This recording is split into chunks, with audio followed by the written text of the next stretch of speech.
Konoha में तबाही मचा रहे नाइन टेल्ड फॉक्स पर निंजास के सारे हमले बेकार साबित हो रहे थे और तभी अचानक नाइन टेल्ड फॉक्स को एक झटका लगा था क्योंकि गामा बुंटा उस पर आसमान से टपका था। विलेज के सारे निंजास हैरानी और उम्मीद भरी नजरों से उसकी तरफ देख रहे थे और तभी उनकी नजर पड़ी उस पर सवार मास्टर जिराया पे। पास खड़े निंजास ने कहा, ये तो मास्टर जिराया है क्या?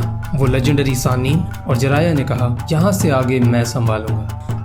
वहीं दूसरी तरफ इताची और डांजो एक दूसरे के सामने खड़े थे। इताची ने कहा कि वो डांजो को जिंदा देखकर हैरान है। डांजो ने कहा कि तुम अकेले नहीं हो जो शारिंगान के सीक्रेट पावर्स को जानता है। दरअसल जब ओबिटो ने डांजो को मारा था तब उसने इज़ेनागी के इस्तेमाल से रियलिटी को बदल दिया था, जिससे ओबिटो के हमले के निशान गायब हो गए थे। लेकिन उसने उठकर लड़ने के बजाय मरने का नाटक करना बेहतर समझा क्योंकि उस सिचुएशन में उसे वही सही लगा था। इताची ने कहा, तुम्हारे पास कुछ है जो तुम्हारा नहीं है।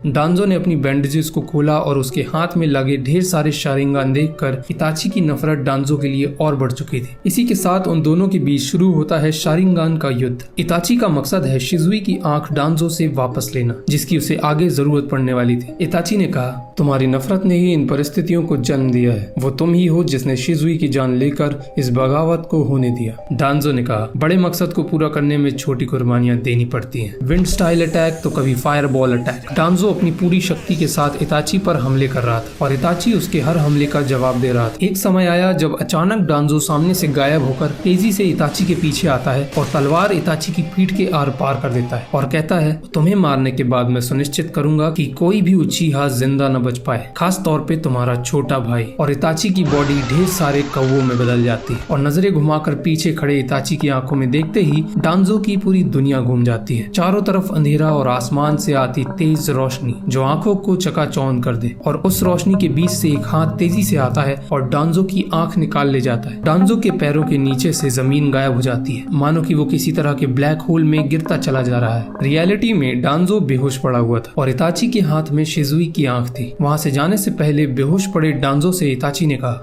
और हाँ, तुम कुछ कह रहे थे मेरे छोटे भाई के बारे में। और फिर तेजी से उसकी चमकती हुई तलवार चलती है जिससे खून का फव्वारा चल जाता है और डांजो का सर उछल कर घूमते हुए दूर जाकर गिरता है, जिसमें सिर्फ एक आंख लगी होती है। वहीं विलेज के दूसरे हिस्से में नाइन टेल्ड फॉक्स गामा बुंटा को उठाकर फेंकने की कोशिश कर रहा था। ठीक इसके बीच जिराया ने एक paper tag nine tailed fox के माथे पर लगाया और कहा, शांत हो जाओ नाइन टेल्स। और कुछ हैंड साइंस के करते ही कुरामा फुगाकू के गेंजुत्सु से बाहर आ गया था और इसकी भनक फुगाकू को लग गई थी। पर अब भी वो डीमन नाइन टेल्ड फॉक्स शांत बैठने वाला नहीं था। कुरामा गामा बुंटा को अपनी पूंछ में लपेटकर इतनी जोर से फेंकता है कि वो घिसटते हुए दूर चला जाता है। ठीक उस वक्त काकाशी नारुतो को लेकर वहाँ पहुँचता है। नारुतो अपनी आखिरी सांसें ले रहा था। काकाशी ने चिंता जताते हुए जिराया से कहा, हम उसे जल्दी खोने वाले हैं। मीनाटो के बाद नारुतो उजुमाकी की जिम्मेदारी कई लोगों पर थी। सबसे पहले हिरुजेन पर, उसके बाद जिराया और काकाशी पर।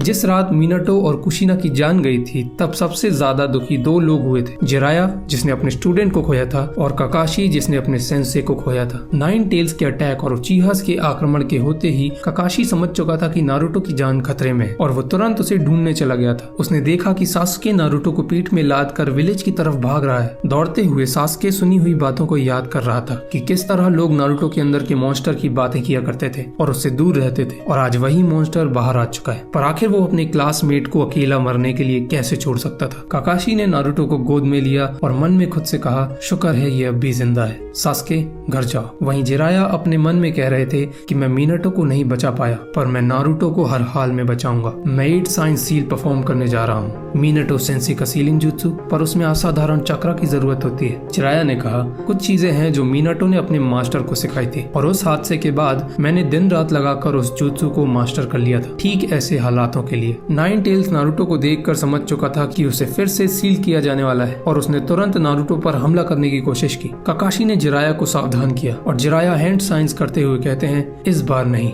Nine tails. और समनिंग जुत्सु करते ही 2 विशाल हथियारों से लैस मेढक नाइन टेल्स पर आकर गिरते हैं और नाइन टेल्स को दबोच लेते हैं, जिसे देखकर आसपास खड़े शिनोबीस के रोंगटे खड़े हो जाते हैं। जिराया सीलिंग रिचुअल शुरू करते हैं। कुरामा नारुतो को मारने के लिए झटपटा रहा होता है और वहीं नारुतो की सांसें टूट रही होती हैं। जिराया ने कहा, 8 साइंस सील।